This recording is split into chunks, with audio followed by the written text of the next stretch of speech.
Okay, nice, small agenda. We could talk about questions that we have on what we've got. 3 items that are really one item. I actually have a question about the consent agenda. Please. It's a pretty simple question. I think that Jeff recommended, or whomever the staff person recommended, that we approve this. And the rhetoric at the end of his recommended page 7. The rhetoric at the end of his recommended thing, he says, blah, blah, blah, blah, blah, approve as submitted. But he's made a couple of recommendations, so I wonder if we should just say, blah, blah, blah, blah, approve with conditions outlined on page 7 of the staff report. I think that's a good clarification. Yeah. So can we just do that here, or? That would be fine. Okay, so we can then, you guys will do that, and we'll then just approve it in the consent Yes. agenda? Okay, great. Yes. Thank you. Right. The chair notes that Mr. Stolzenberg approaches. Good? Are you good? You feeling good? We were just talking to Louisa. He knew. Got a wrap? Louisa. Any more issues on the consent agenda? First item, which is 3 items, which is 1 item, 10th Street. Did we get any more public comments? No? Just the 1 email. Received the 1 email, new And one the other this thing morning. is Yeah. his comment. Yeah, right here on the second one. He's cool with this. Yeah, one. I read this one. Okay, so Okay. so- Did we hear from the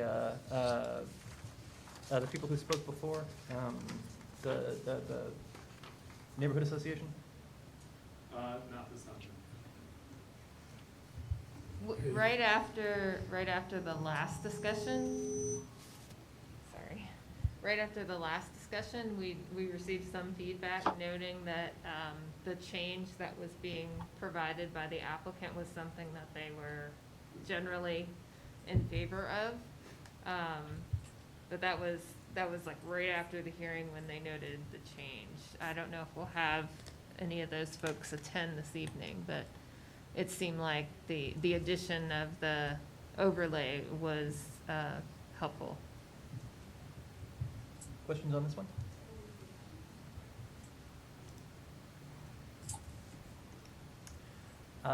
Off the regular agenda, and I think this one will be the potentially the most interesting discussion about the bus driver shortage. This was an item that was raised by Commissioner Stolzenberg. Is that on the agenda? It is not on the formal agenda. This would be a Commissioner's action item after the agenda. Okay. Well, yeah, so a discussion. A discussion, thank you. Wherein we can talk about ideas we have to share with staff. We could make a recommendation to council if we have one. And we could also talk about ideas for a capital improvement plan for next year. Are we attempting to make a recommendation tonight, or do we get a chance to talk about it and think about it? Yes and yes. Okay. If we magically come to a consensus, to an actionable item, that would be fantastic. If we don't, that would be understandable. Questions on this one? I do not want to go all night. Please do not be concerned about this. I'm going to do my best to keep this organized and productive.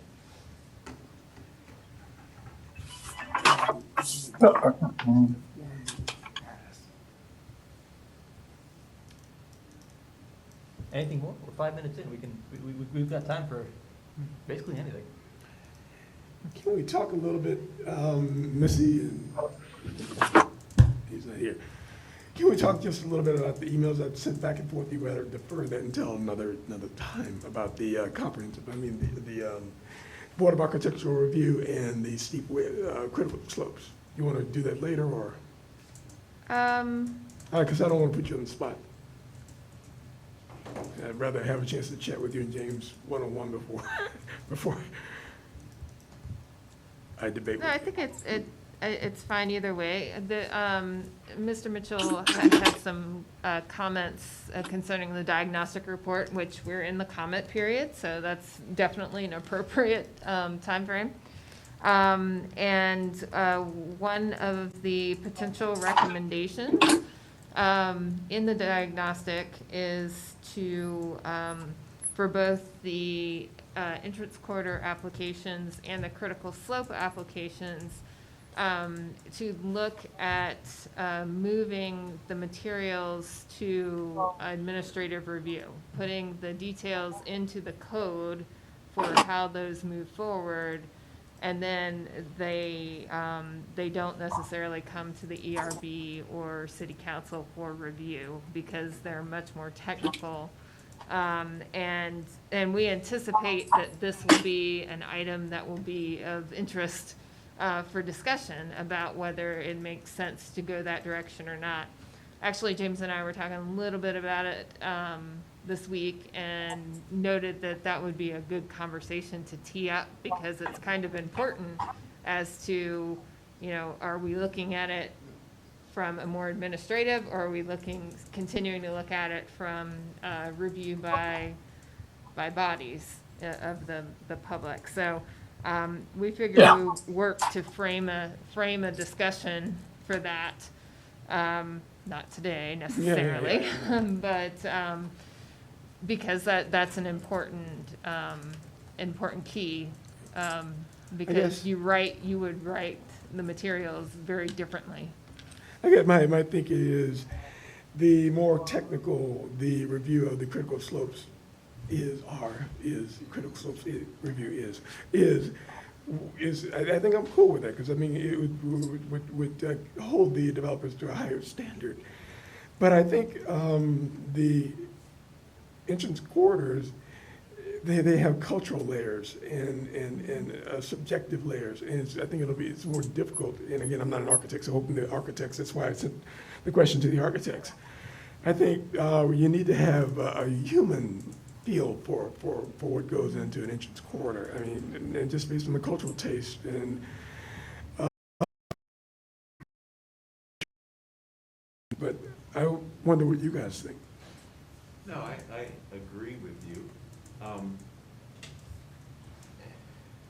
I don't mind it being reviewed by staff. I'd like to know that the staff, the appropriate staff, are looking at it. I know some of these reviews require several different departments to look at it. The staff from several different departments. And from experience, I've also heard that sometimes they have the time to review it, and sometimes they don't have the time to review it appropriately. And I'd like to, I mean, I was fine with the way this was done in terms of the consent agenda with the signage package, that there was a report that we could review and see the reasoning behind the recommendations and who was making the recommendations. And so I would prefer something like that, where it was in the consent agenda and there was a report that we could follow through. And if we had objections, pull it out of the consent agenda and then ask questions, or not objections, but if we had questions, if we had things that we were not sure about or wanted to follow up on, I'd prefer that sort of approach. Something I've seen from staff. Oh, please. I was gonna say, yeah, I agree with that, that makes sense to me, or even if it goes to, instead of us, the Board of Architecture review. Yes. Yeah. I would love to see that responsibility move to people who have a great appreciation for the aesthetic. And that'll lead to even more fun discussions, just because the BARs, what they're focusing on and looking at is a very different set of guidelines than what's under entrance corridor, at least right now. And so, Yeah. I mean, the BAR would just take on the bar responsibility, I mean, the ECRB responsibilities is two boards, but it would fall under right, there. but two separate guidelines, so it's kind of two brain sets, kind of like you guys have to go from PC to EC. It's still kind of two different paths, because the BAR is thinking under this set of guidelines that they have here, whereas the EC has a completely different set of guidelines. And so, that has come up before. I mean, these are all considerations that have been out there, and where it lands, who knows? But, it's good that we're getting the feedback. And I know the BAR is trying to update their guidelines and, well, just that. So it may be a good time to do that with the entrance corridor guidelines, to look at both of those and create two different documents, that then the BAR could, do both, or it's still kept separate. I think the guidelines need to be updated.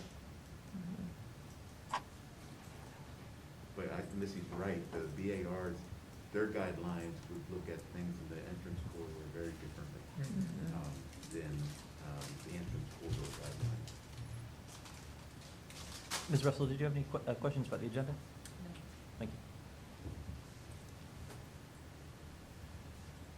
A structure that I've seen, that I found productive was staff seeing an issue and then bringing it before us in like a work session. That sort of format, I think, can be productive. Yes. I think, Liz, you had a pretty interesting question. Did you get the answer that you wanted, and what was the root of the question?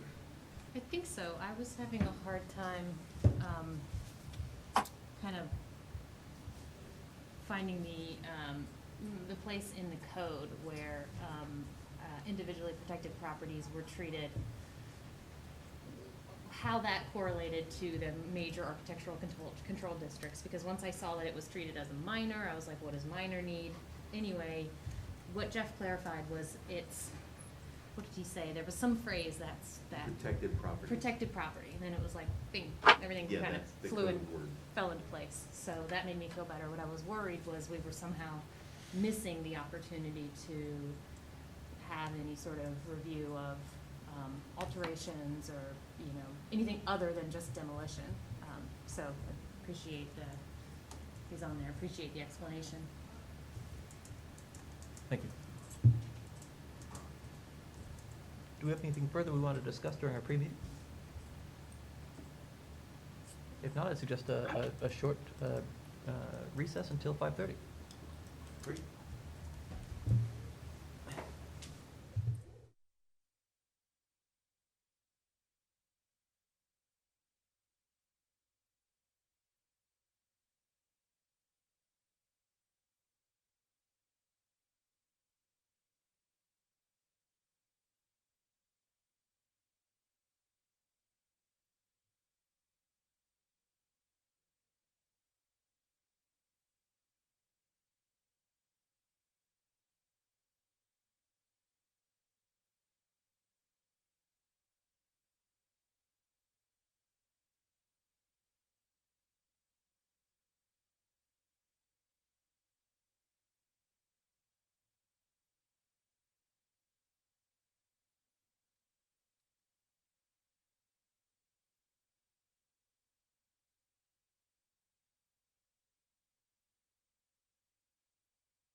get something good. That was the whole reason I applied. Kept seeing you guys eating pizza. I want some pizza. Yeah, you used to have pizza or Chinese food or sticks before every meeting. Sticks, yeah. Yeah, I love sticks.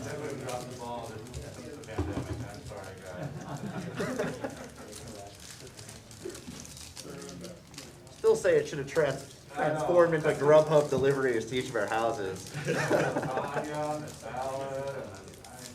So we're wondering, where did that budget go?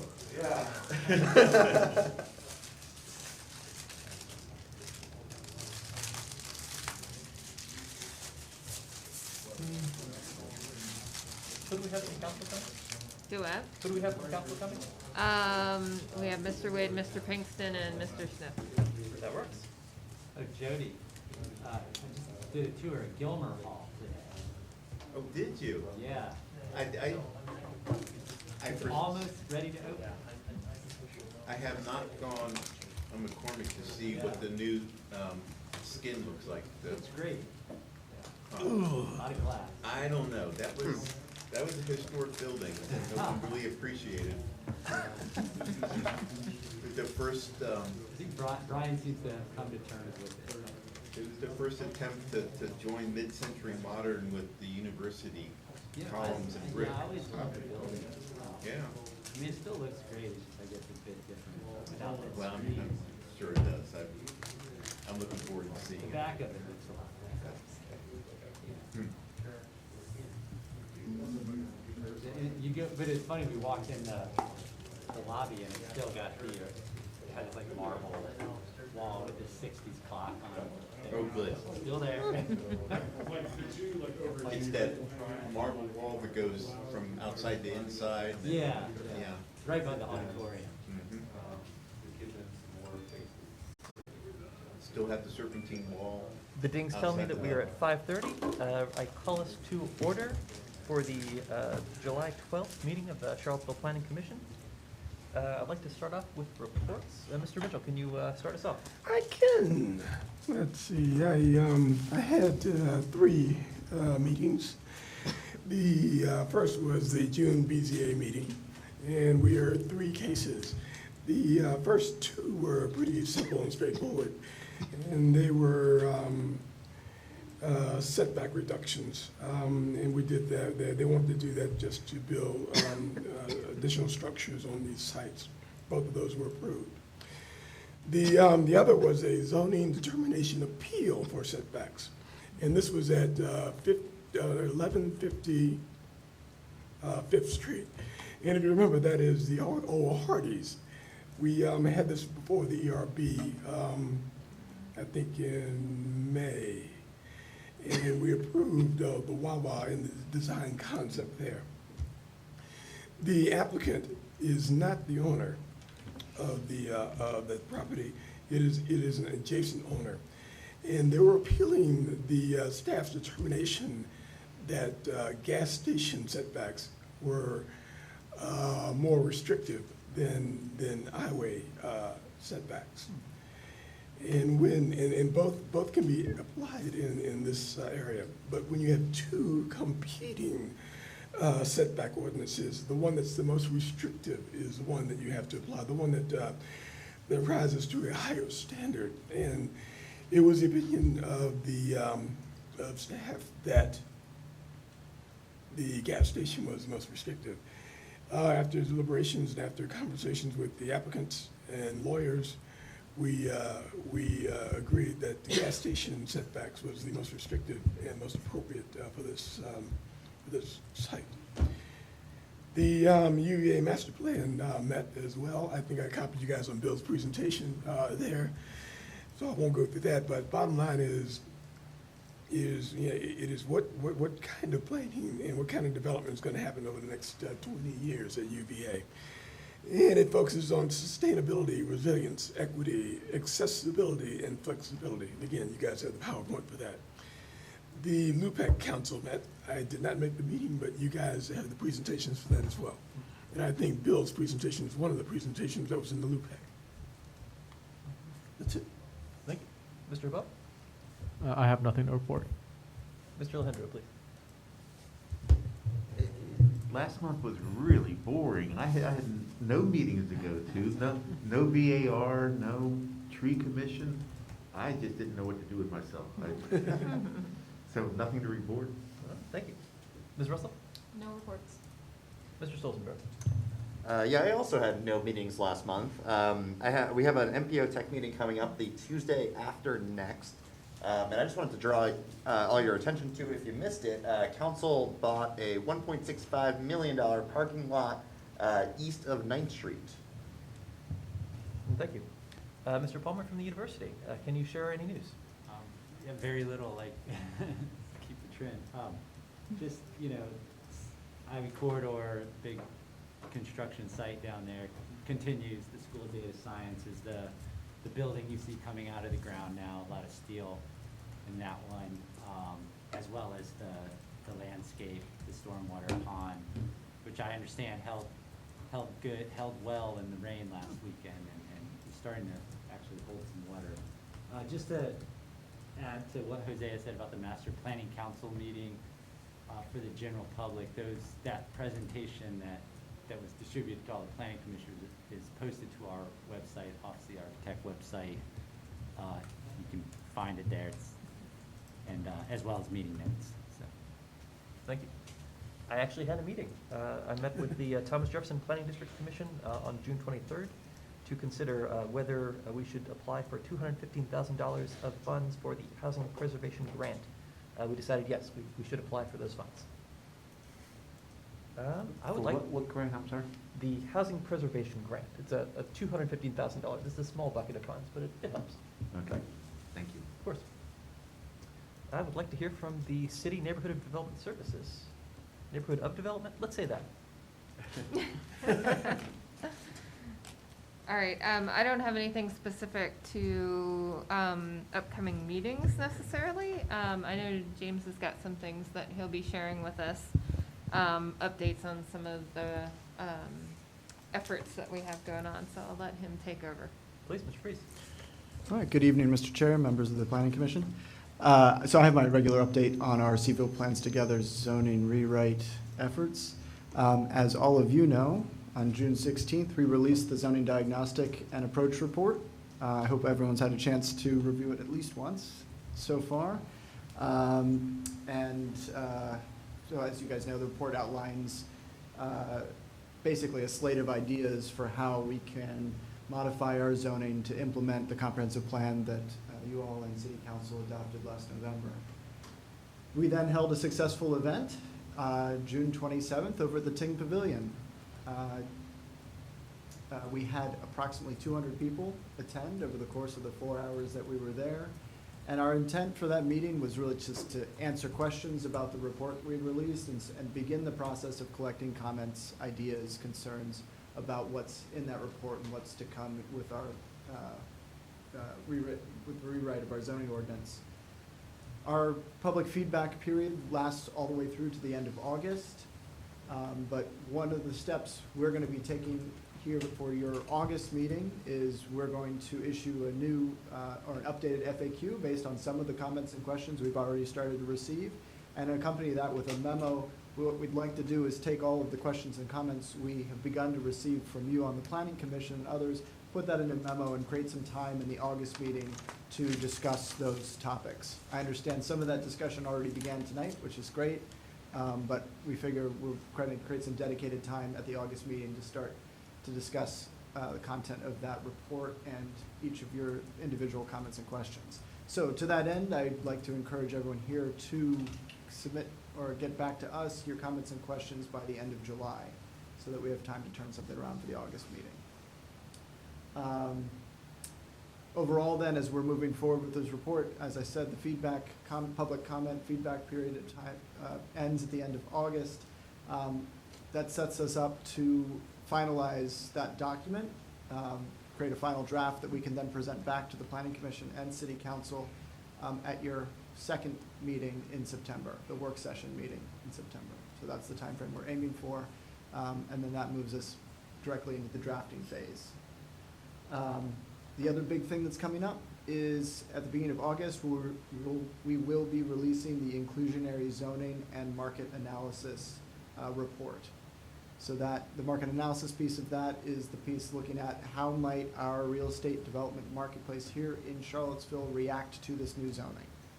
What can we expect in terms of the timing for new development, the types of new development that might happen, and where it might happen, based on our existing market conditions and kind of what we can know today. And of course, the inclusionary zoning piece of that will be looking at what the proposed inclusionary zoning aspect of our new zoning ordinance would look like. So again, that report at the beginning of August, so we'll have an opportunity to begin talking about that at your first meeting in August. That's all I have on that. Any questions, comments, anything I need to know about on the zoning rewrite project? Questions? Thank you. Great. Very clear, thank you. That's all I have for this evening, so thanks very much. All right, I've got one for you.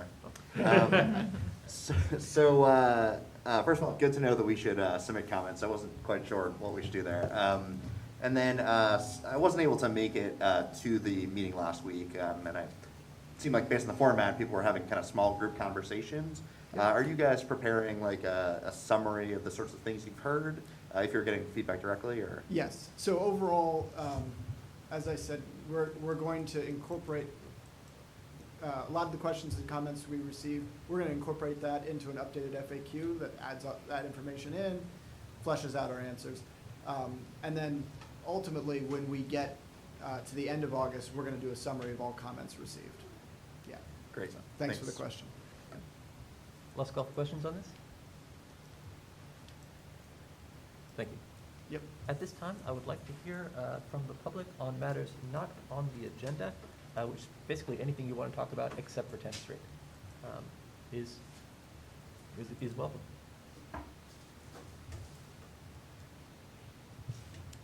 All right, well, we'll both be working through this. Do we have anyone who is in the room who is interested in speaking in matters from the public? All right, we'll turn to our virtual audience. Is there anyone in our virtual audience who would like to speak to an issue that is not on the formal agenda for this evening?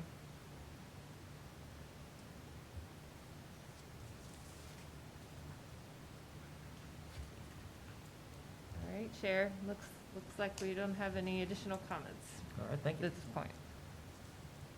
At this time, I'd like to consider the consent agenda. I understand there was a change that was being considered. The only change that I recommended is that we we follow the recommendation outlined by staff, but ended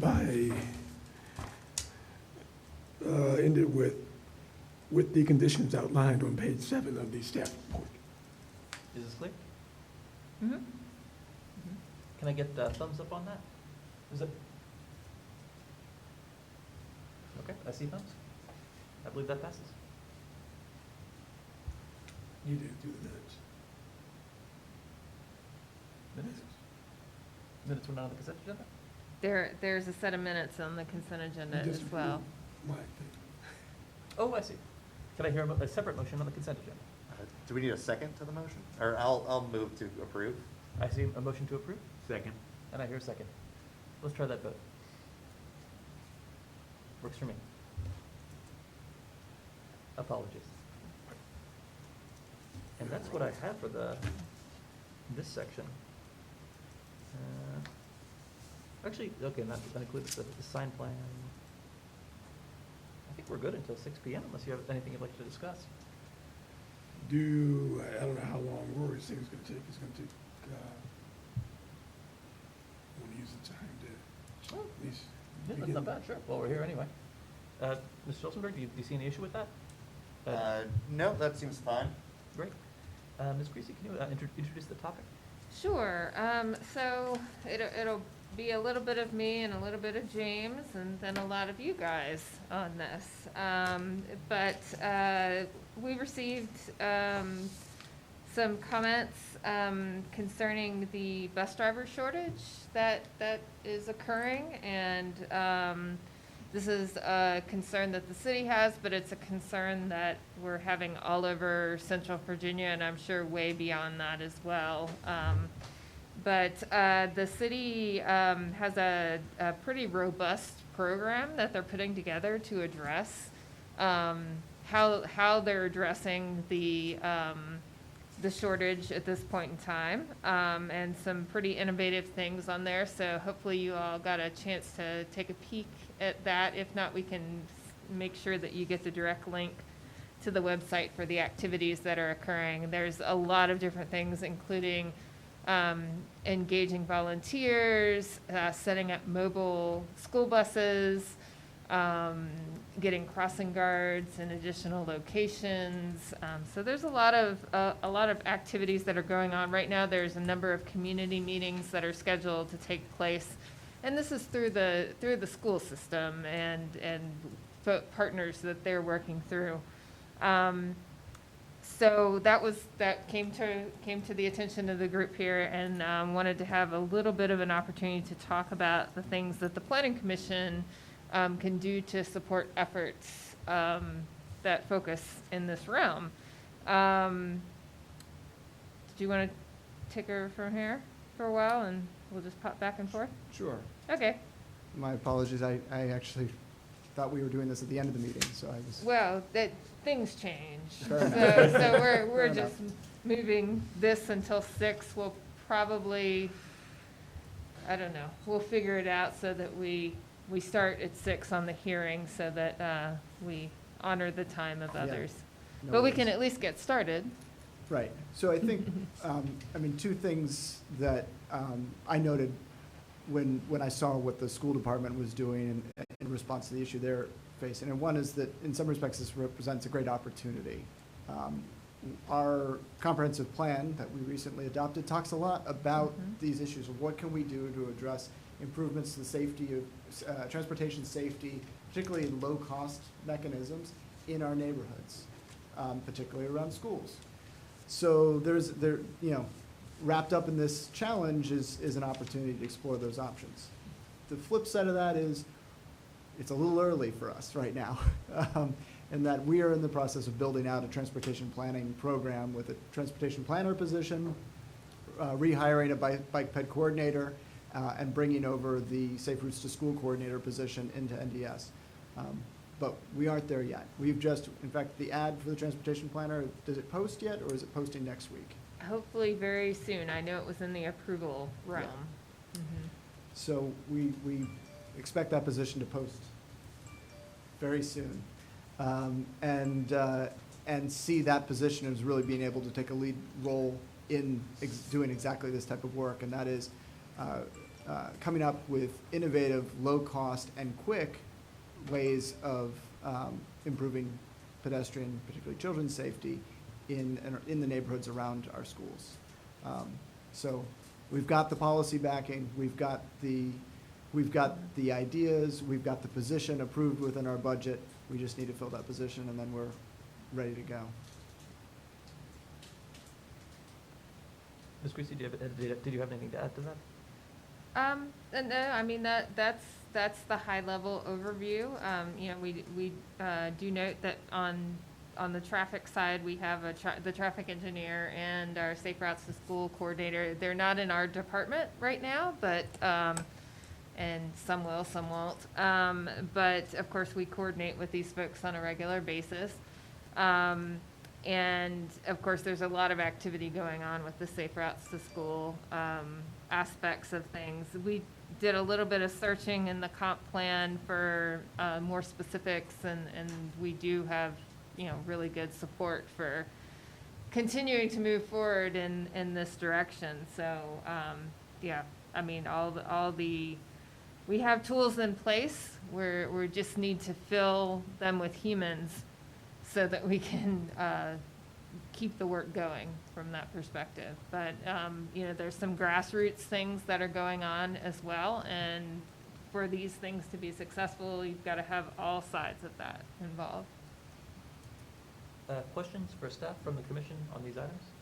So I wouldn't expect much to happen before the school year starts, right? I think even if we had staff in place, it would be hard to get something together before the school year starts. I've done, for example, the one of the go-to things would be to do curb bump outs at intersections, right? It's a significant safety improvement, and you can do that with paint and potentially flex posts. But even to do just that, you have to pull together some, you do need to do some engineering design, you need to coordinate with the Public Works, streets folks, coordinate available materials and, time. So maybe within 6 weeks, but that would, even if we had the staff available right now to do the work, it would be hard to do it in that timeframe. But, I think, A, the school department's plans are actually really good. I think they have some good solutions in place, and B, I think we can build towards that and start contributing towards the safety improvements they need to make as we go forward. And not have to wait for another year to implement a complete plan that has been thought through. Right, Good, good. right. I think this is something that we can move on incrementally as the resources become available. Great. And I mean, I think if the planning commission wanted to do a letter to council supporting those types of activities, that would be certainly appropriate. Additional questions? I think a letter to council supporting that sort of activity sounds like a good idea. And then, you know, the flip side of just staff time is the actual money needed to implement these things. And is it safe to assume that there isn't within the currently allocated budget enough money to really, you know, address the things that these staff would potentially want to address, or potentially to hire, you know, outside traffic engineers to take some of the load off our in-house resources? I think I'd want to spend a little time scoping it out and understand how many streets, how many neighborhoods we'd be looking at before I want to answer that firmly. But, I mean, we don't have an identified line item for that right now. So we would be cobbling together money from other sources. Would it be safe to say that more money would help? It's almost always the case. Yeah, I mean, I think one recommendation the planning commission can make is to encourage council to dedicate a substantial amount of money in this fiscal year without waiting until next fiscal year, which will be an entire school year later, so that those incremental improvements can start, if not, you know, by August, then at least over the course of this school year as we can ramp up, and then hopefully keep them going in future years, both in rolling out to new locations and in hardening those improvements into things more permanent than flex posts. As we saw, as I mentioned earlier, council just spent $1.65 million on a parking lot with 40 spaces. It seems to me that we could find money within the currently allocated CIP that could be reallocated to make sure that kids don't get run over by cars on their way to school. Additional questions or comments? Well, just wonder, so what can the planning commission do to help NDS with this effort? Well, once the position's posted, if you know people who are interested, we would love that support. If you know folks in the transportation planning realm. You know, that, it's really coming down to having the humans in roles to be able to move things forward. And this is not an unusual concern. This is a concern kind of all over the place, that hiring is a struggle. But you guys know lots of folks in different realms, and so, you know, that would be one thing that would definitely be helpful. Yeah, I mean, we're acting upon these things as soon as we can, but it's been a very interesting economy, as we all well know, so. Have we done any benchmarking as a sort of HR exercise to see how, you know, how does working in Charlottesville compare to other comparable? There's, in fact, the city manager's office has a study in the works right now. It's a class and comp study that's looking at our existing positions within the city and from a compensation perspective, comparing them to peer communities to see where we stand. Yeah. That project is underway, I believe scheduled for completion or anticipated to be completed like in December timeframe. Yeah, I mean, it was remarkable as part of the capital, the CIP process to appreciate how much money doesn't get spent out of our capital budget because we don't have the staff to keep these projects going. Other questions and comments on this topic? One more on kind of streets improvement stuff. I guess I've kind of heard that this is the case from the school side, but is there value in identifying problem intersections or problem streets and the problems along those in order to take some of the workload off staff so that when they come in, they're not, going to look at the map of the city and start walking around and looking for problems, but to see already where problems have been reported and be able to start tackling those directly. And I don't just mean the planning commission, but kind of generally the public as sort of crowdsourced effort. I guess I'm not going to say no. I guess in some respects, a lot of that already occurs. Right? Yeah, I think some of the data sets that we have in place will be helpful to that individual. The MyCville app, when we get concerns and complaints, that data is something that's stored and, definitely would be very relevant to this role. We're gonna receive concerns as concerns come up and, we will take them at whatever time we need to take them. So, anything that we have that is already in place, we'll definitely share with that role, so they're not starting from scratch. Yep, that sounds good, thanks. And then my last question, just on a slightly different topic. Has there been any discussion at the level of CAT about changes in transit service in order to better serve this kind of slightly different new need? For example, in the school division's announcement, I saw that they were encouraging high schoolers to ride, I think it's Route 9, up to CHS. My understanding of Route 9 is that it kind of takes like a 10-minute detour both ways to the YMCA, which, depending on your priorities, might be able to be skipped during the morning school commute hour in order to get kids to school more efficiently. But anything along those lines. I'm not familiar with whether CAT has taken any steps in that direction. I think that probably is a question that would be best directed to CAT directly. Sounds good. Yeah. Thanks. Actually, I have two big questions. Are we looking at speeds and are we looking at parking? I'm a big fan of daylighting parking near crossings. Is that being considered? I don't know that we've gotten to any specifics at this point in time, but daylight. You said daylighting parking, but I guess I tend to think of that making the crosswalks more visible, right? Yes. Right. Stepping back where cars are parked so that the crosswalks are more visible. And what was the other thing? I'm sorry. Speeds. Speeds, of course, absolutely. Yeah, I think all of that would necessarily need to be on the table.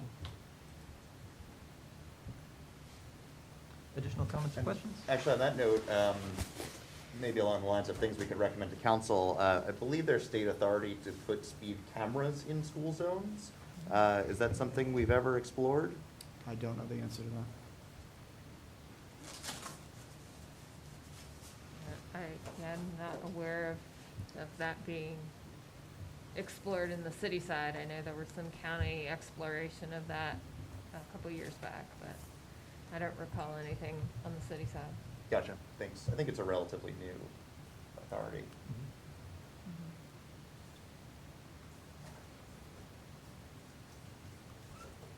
Do we have any other questions or comments on this topic? We can also revisit this after our regular meeting.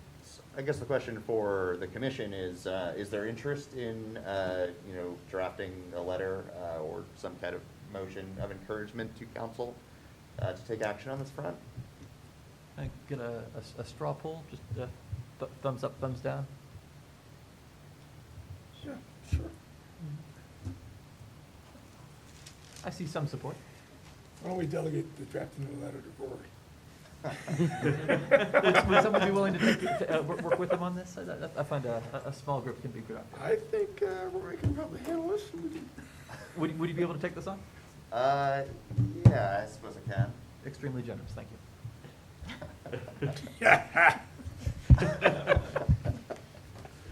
So I just want to say we here, we know what's going on. It doesn't have to be, you know, a war and peace type of document. So we understand the issues, and we're hearing a lot from the citizens now. So I just wanted to. Thank you. Perhaps we can, staff will summarize some of the points that came out of your discussion and provide those, and as you see fit to put together, then can share with your colleagues before we send that on, if that makes sense. I don't know if you all have a certain kind of time frame that you would like to see that accomplished within. I mean, I think that would be great. Obviously, time is kind of of the essence here, but I think, you know, our individual letter, our sentiments have maybe already been conveyed as they sit here, maybe listening to us. So the letter itself maybe is not the most urgent timing. Okay, well, we can summarize the points by the end of the week, and then provide that background. Thank you. And I'm sure you've got some already here, so, yeah, we'll make that happen. Sounds great. I see 6 p.m. I would like to call together our joint City Council and Planning Commission public hearing for July 12th. Council, are you in order? We have all three of us here, we have a quorum. Thank you. I would like to hear from staff on this item. I think we are talking to Mr. Haleska. Sure, Mr. Warner is also with us remote. Brian, if you want to kind of start it off, we can pass it back and forth as necessary. Yeah. Members of the commission and council, this is a public hearing item for a request for a special use permit, a property located at 415 10th Street Northwest. This is the item you heard previously at your June meeting. So I will be brief because obviously you've heard all this before, but the request is for a rezoning from R1S to B2 commercial with proffers. In addition to the proffers you reviewed at your last meeting, there is one additional proffer limiting the number of residential units on the property to 1. So that would just kind of lock in that the development as it is, because there isn't a residence already existing on the property, but they would not expand the number of units. Also, the applicant has added a request for individually protected property status at the previous meeting, and stated their intent to seek that, so staff has brought that forward, and Mr. Werner is available to discuss that, and I'll handle any questions about the special use permit. Questions for staff on this item? I guess, was there an expressed point to the new proffer limiting the units to 1? Like, I don't see why we should see it as an adverse effect if they were to, say, split that existing house into a duplex or something. I can only speculate on that, so I would request that, I would kind of forward that to the applicant. My speculation would be that it's an indication that they intend to keep the property as is and not make any interior modifications. Is that, I'm confused because I understand that the zoning text amendment and the map amendment apply to both 415 and 415B, but the rezoning is 415, the church. No, the special use permit is for the tax map and parcel number, and both of those structures are on the tax map and parcel number. So it covers the whole, it goes with the parcel. So it would cover the entire site. All 3 buildings. Yes. Yeah, I have the same question as Rory. Will this be one motion or 2 motions? I believe it should be 2.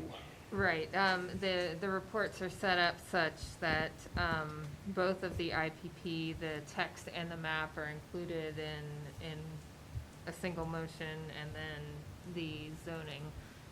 So you would take those separately with the IPP being first. Thank you. Additional questions for staff? Oh, and the applicant is present and does have a brief presentation. Mr. Warner, did you want to add anything?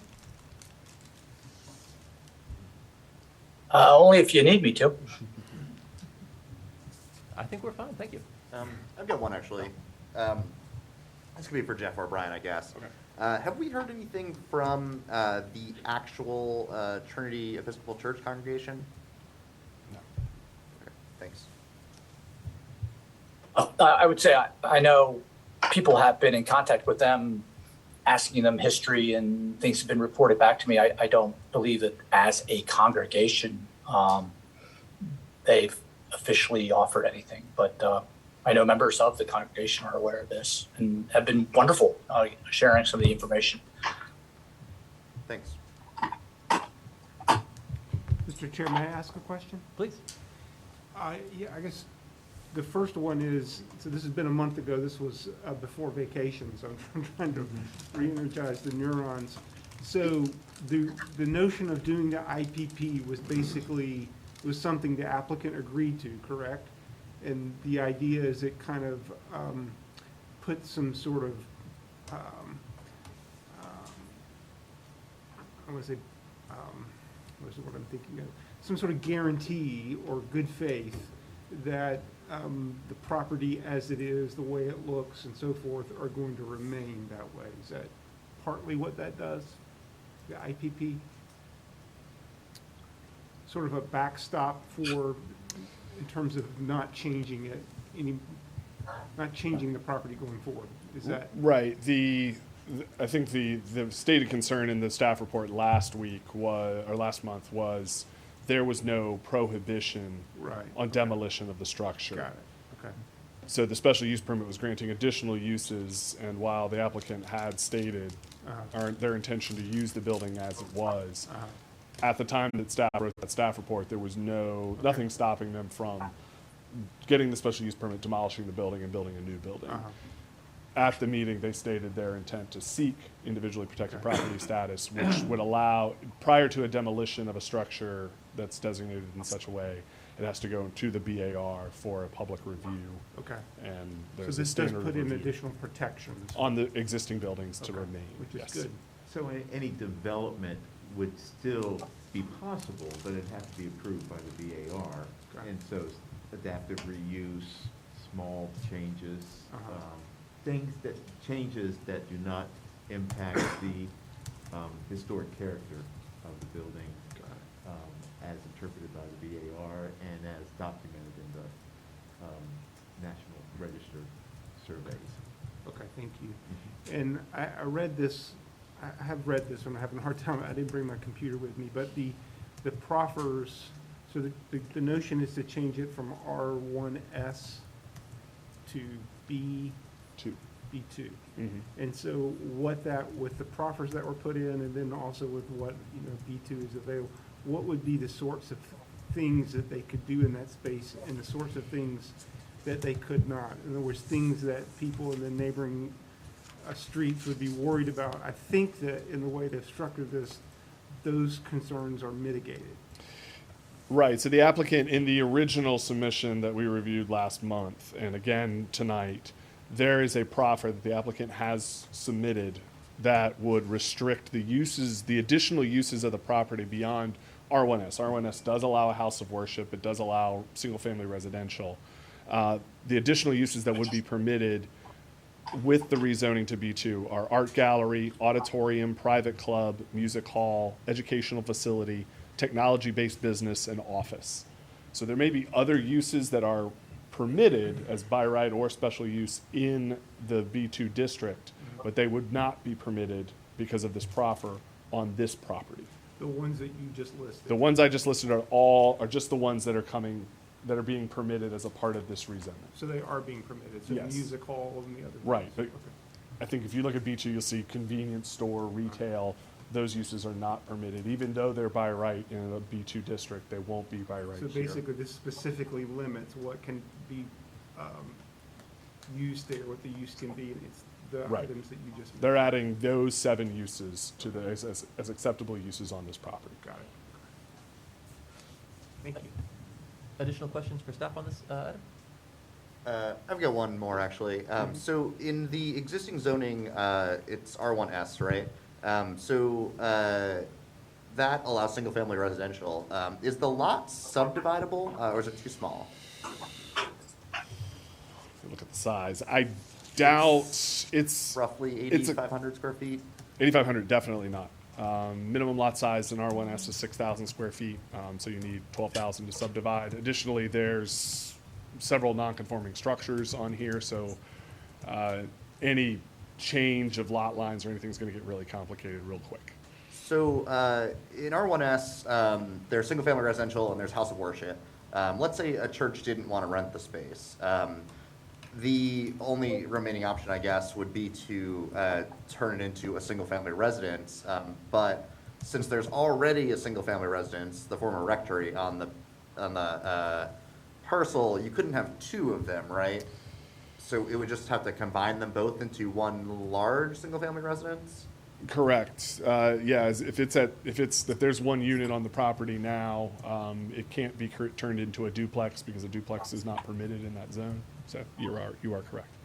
Okay, thanks. Yes, I have a quick question. This is probably leading into a question for the applicant later. But on that, would there be a way to structure it so that it would be open to our new comp plan, general residential regulations for what would be allowed on R1S, instead of locking it down to just one unit forever? I think this topic did come up briefly last month, where it's kind of a larger discussion around the general rezoning and redrafting of the zoning ordinance, of what we're going to do with properties like the proposal here or pre-existing zoning, previous rezoning applications that had proffers attached to them. If you do a general rezoning, you may wipe those proffers out. Now, that's probably ultimately a question for legal counsel as well. But I think that ties into that, where that's more of a general discussion of what do we do with R1S zoning if we do a general rezoning across the city? What does R1S turn into? And what's the scope of that? You still have the issue here of the uses that they're asking for being classified as commercial uses in our zone, and I don't see, that's usually a pretty hard line in most zoning ordinances of, what is general residential versus general commercial. And the 7 uses I mentioned are almost always classified in a commercial setting. Additional questions? I would like to hear from the applicant at this time.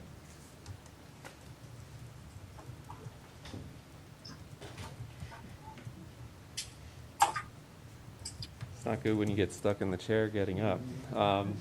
Good evening, members of Planning Commission. I'm Craig Kotarski with Timmons Group, and this is Zach Zinsheim with Stony Point Development Group.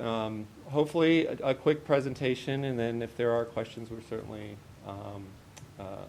able to answer those. City councilors, thank you for having us as well. So we do have a slideshow. I think that will be pulled up momentarily, but just a little background, and as the slideshow goes up, we can go straight to the second slide. Just a little background. So this congregation actually used to meet where the county office building was, but when Lane High School was built, they were forced out. And it's interesting is that the building was actually constructed in Fluvanna County originally, and it was deconstructed and brought and placed on this site back in 1937. So there's a lot of deep roots in the 10th and Page community and neighborhood with regards to what this building's been used for. Obviously a place of worship, but also during different periods of time, it served as a school, a daycare, obviously outreach ministry, different community gatherings and such. If you go to the next slide, you can see that one of the things I think that's important to recognize is that this property was acquired by Stony Point when they acquired the parcels across 10th where the dairy market is. So they acquired it in 2018, and there was sort of this desire from the community, from all the community meetings and such that had been had, about wanting to sort of revitalize this property, which basically was just sitting vacant because, as Brian just sort of pointed out going through it, the uses really available are a church or a single-family residence, and there's already a single-family residence on the property. So it was just sitting there, but obviously it means a lot to the community. It obviously has a place within the community. And so the idea was, what can we do to sort of revitalize it and make it useful? And obviously, you know, community meetings, weddings are certainly make a lot of sense in a building such as this. And so in 2020, the owner made some significant investment, and you can see that the image that you see on the screen right now is essentially what it looks like today after the renovations had taken place. And if you go to the next slide, you know, why the request to rezone? Well, we've covered that, right? The R1S zoning it just doesn't allow for the building to be used. And so, as Brian went through, what we're hoping to do with the B2 zoning is to allow for things like weddings, social gatherings, allow it to be used as a music hall or an art gallery and those sorts of things, bringing it back and kind of restoring the vitality to that building once again. And then the last slide, I think the last slide. So proffers. So we talked about foregoing the additional residential uses in excess of one dwelling unit. To answer some of the questions that came up, that was actually in direct response to some of the things that we heard at our community meeting. Some of the uses also allowed under B2 zoning would be sort of an apartment type building. So we wanted to ensure that that was not, this isn't a bait and switch. It was really, there is some desire of wanting to restore vitality to that building itself. And then, you know, all the other non-residential uses besides those that are listed that Brian went through, we're looking or proffering that we would waive those out of this zoning. And then additionally, we've also noted that there would be no additional ingress or egress to the subject property. And then lastly, the individual protected property designation that would go on top of that. I guess that's not necessarily so much a proffer of this, but sort of a separate application. So generally, that's the presentation, but we're certainly available and willing to answer any questions that you all may have. Questions for the applicant? So it's safe to assume your proffer is not for no more than 1 DUA units per acre? Gets that on that slide? Yeah, I think the way that that's listed on that slide is probably incorrect. It should be one dwelling unit, period. Additional questions? I think I can guess as to why it may not be ideal, but can you explain why a daycare might not be viable?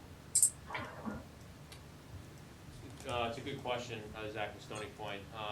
I think, again, the intention going back to always being our original thought, first and foremost, a gathering space for the neighborhood and the community, and secondarily for the ability to hold weddings.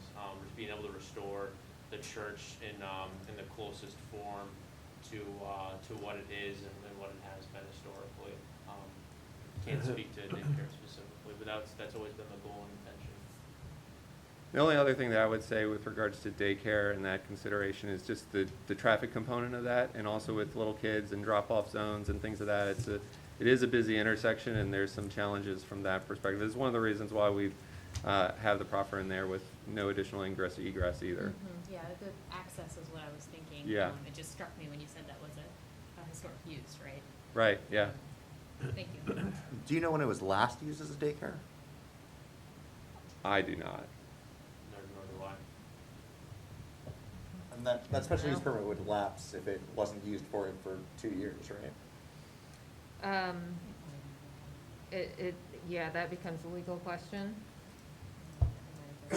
If it wasn't an abandoned use, based on the legal perspective, then that comes into play. Thanks. Additional questions for the applicant? Council, I'm looking in your direction. Thank you very much.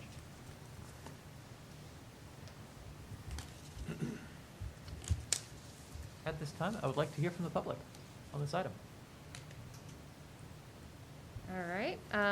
First, we'll ask if anyone in our live audience would like the opportunity to speak in the public hearing.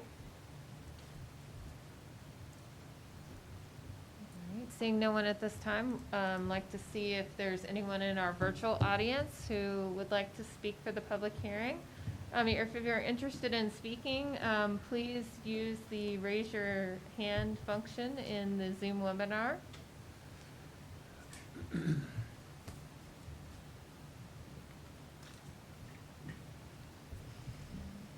Chair, I don't see any speakers at this time.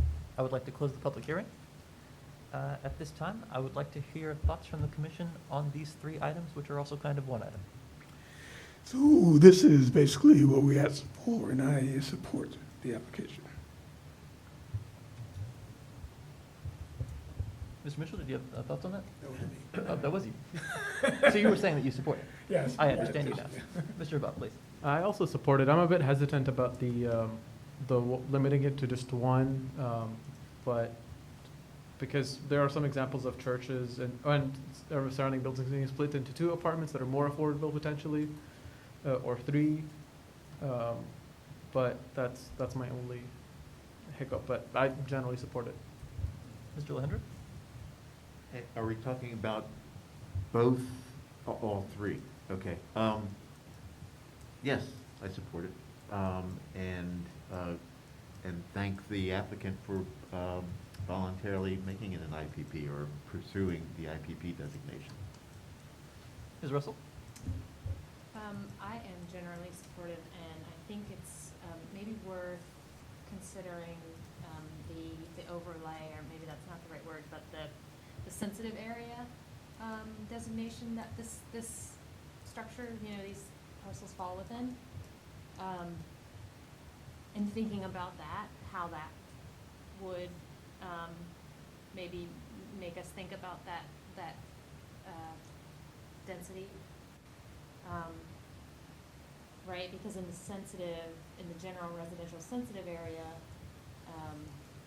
there is a 1 unit per lot, but, additional with certain conditions, right? So I just maybe think there's something to follow that precedent that might set. But I don't think I have any other comments. I appreciate that this is also speaking to our historic preservation, adaptive reuse goals within the comp plan, balancing conservation and preservation with change, right? Yeah, thank you to the applicant. Mr. Stolzenberg? I support the rezoning. I don't see that having an empty church with no rights to be anything but a church provides really any value to the community. I agree with Commissioner Habab that I don't really see any downside to this property getting the same rights as any other in what will eventually be whatever R1 becomes with the sensitive overlay. If they were to split that rectory into a duplex, that would not seem to have any real downsides, and it's only served to make it more affordable.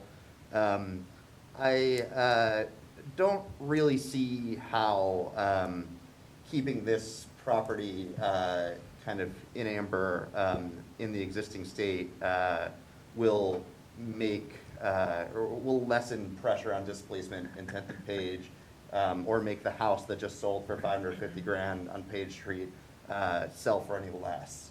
And I do think that potentially one day, obviously it's not what this owner wants to do, that there could be a better use of this land that would better serve the community. And without even the actual church whose building this used to be speaking up, saying that it should be saved and preserved forever. I'm not sure that I'm prepared to support it being an IPP. But I certainly understand the inclination, and it certainly fits with what this applicant seems to want to do and have classy weddings at the place. Thank you. Mr. Palmer, did you want to share some thoughts on this? have much to say. I mean, it seems like there's general support, and that's great. Maybe this is the type of project that in the future could be a bit of a template for some of the other church properties sprinkled around Charlottesville. Thinking of like the Woman's Chapel, places like that, which is not as good as repairs as this one. Oh, please. Just a comment regarding Rory's comments. I would ask that we remember that this is an important icon to the African American community. So for that reason, we ought to give some additional consideration for the need to preserve it. Thank you. Thank you. Mr. Pinkston, do you have any thoughts on this? Just that I support it. I think that the points that have just been made by Mr. Mitchell and Mr. Alejandro make sense to me, and I would second. Mayor Snook? I don't have any real thoughts on it either. I'm generally supportive. Our family through the Episcopal Church had a lot of contacts with this church 50, 60 years ago. It's been an important part of the community, and it's important that it remain an important part of the community. So things that help us in that direction, I'm all in favor of. Mr. Wade?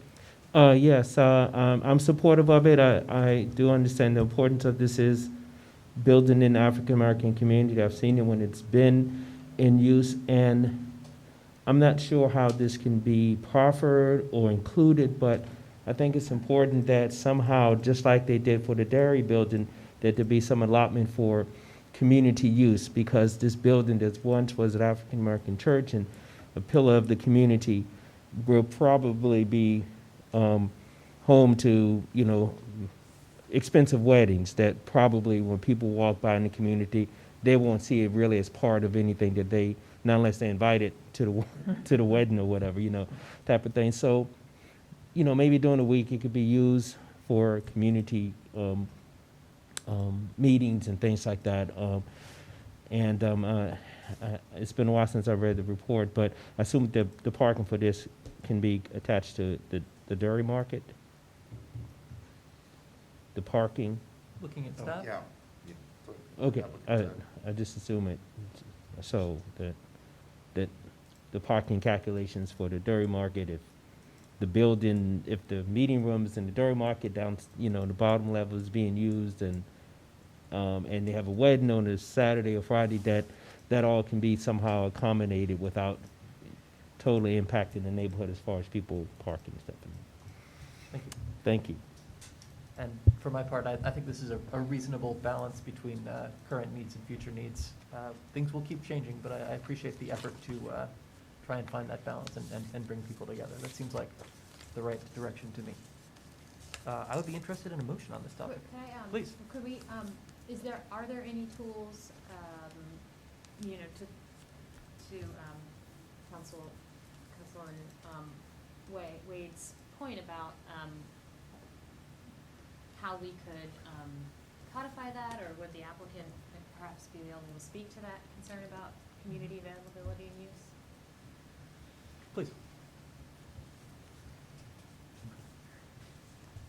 Hi, all. Zach again. No, happy to speak to it. I think our, with very similar to Dairy Market, as mentioned, there's currently a neighborhood meeting that takes place monthly in the Dairy Market in the Brick Cellar, and it's always been in the intention that would, if the neighborhood would so choose to have it at the church, that would certainly be the meeting place of their choice going forward. But I think in terms of a go-forward plan, we would envision always just continuing this with the same relations that we've had with the community. We've been very transparent and open in dialogue, always open for conversation of whatever fits the needs of the community at that particular time, to make sure that there's an action plan to enact that in a very similar way as we've done with the neighborhood meetings in the Brick Cellar.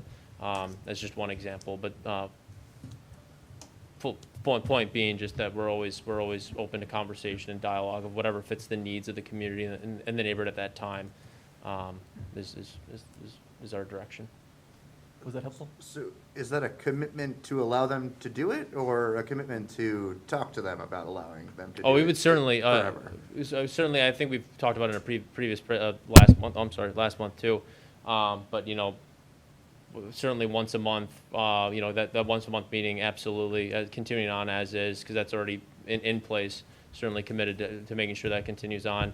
Any sort of go forward plans and uses, et cetera, the community's interested in. I'm not sure what those are per se today as I stand here, but certainly open to any and all dialogue, and making sure that we are able to make that happen, by all means. But just wanted to speak to specifically the neighborhood meeting, certainly committed to making sure that continues on as is, however, in whatever fashion, wherever they would like it to be. Thank you. Actually. Chair, I had a quick question. Please. Would you consider, or have you considered discounted fees for the community to use the space? Absolutely, in a very similar fashion, with the conversation, they with every event, everything's on a case by case. By all means, we would love to, with folks in the community or in the neighborhood reaching out to us, we would certainly be open to some sort of discount. Looking at the calendar bookings, et cetera. If there's a recurring, event every year that they would like to have, we'd make sure that is part of the calendar. But yeah, we'd be open to discount. The once-a-month meeting that they do with you guys, they don't pay for that. Correct. Right? That's already free. And I'd just like to add that I have, worked with nonprofits and things to rent it, the space and use the space, and they have been very generous. It's not like, okay, you can only use it like, like a small window, unattractive days. They've just been very generous with that. So I was skeptical at first, but they've been very generous with their use of the building and the opportunities. Thank you very much. Thank you. Do we have a motion?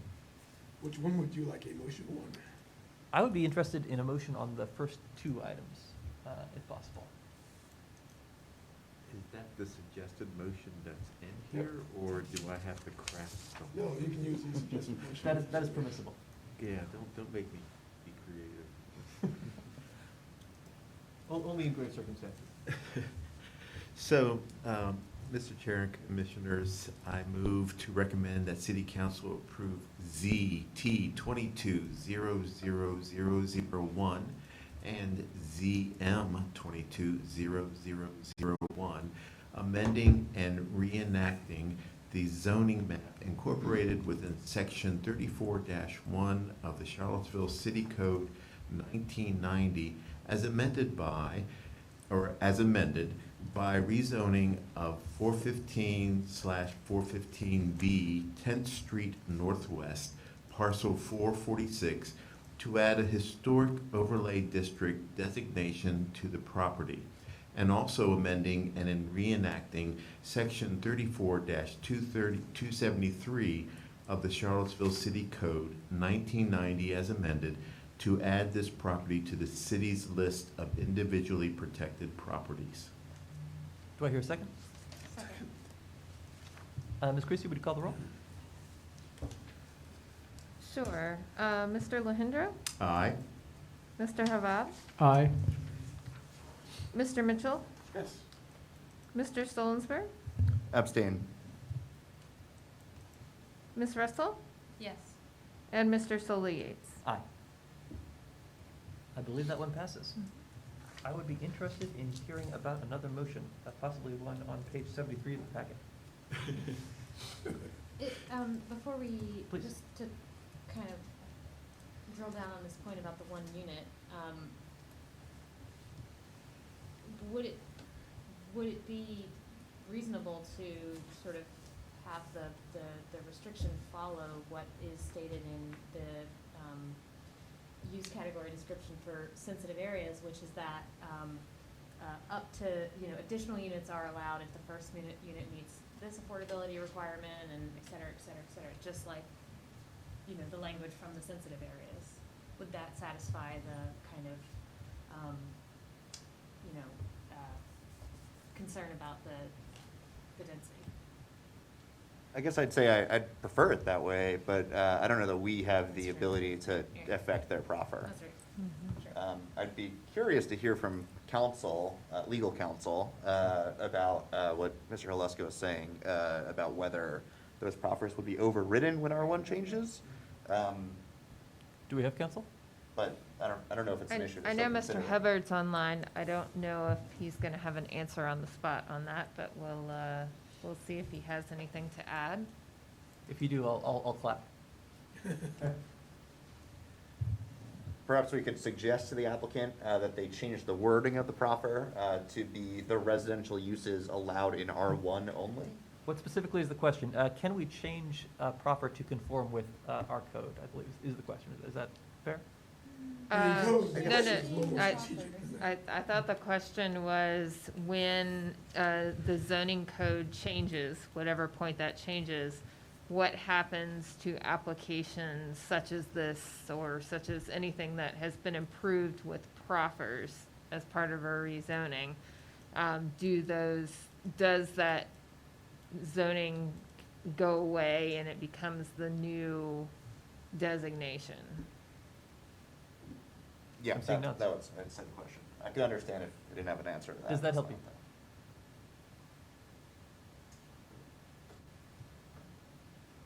It's a pretty complex question, think so it's I'm fine. not sure. Essentially, if the proffer limits it to 1 unit and the new zoning of that property is 3 units, or has an affordability bonus, how does that change when the rezoning happens? We will also accept a punt.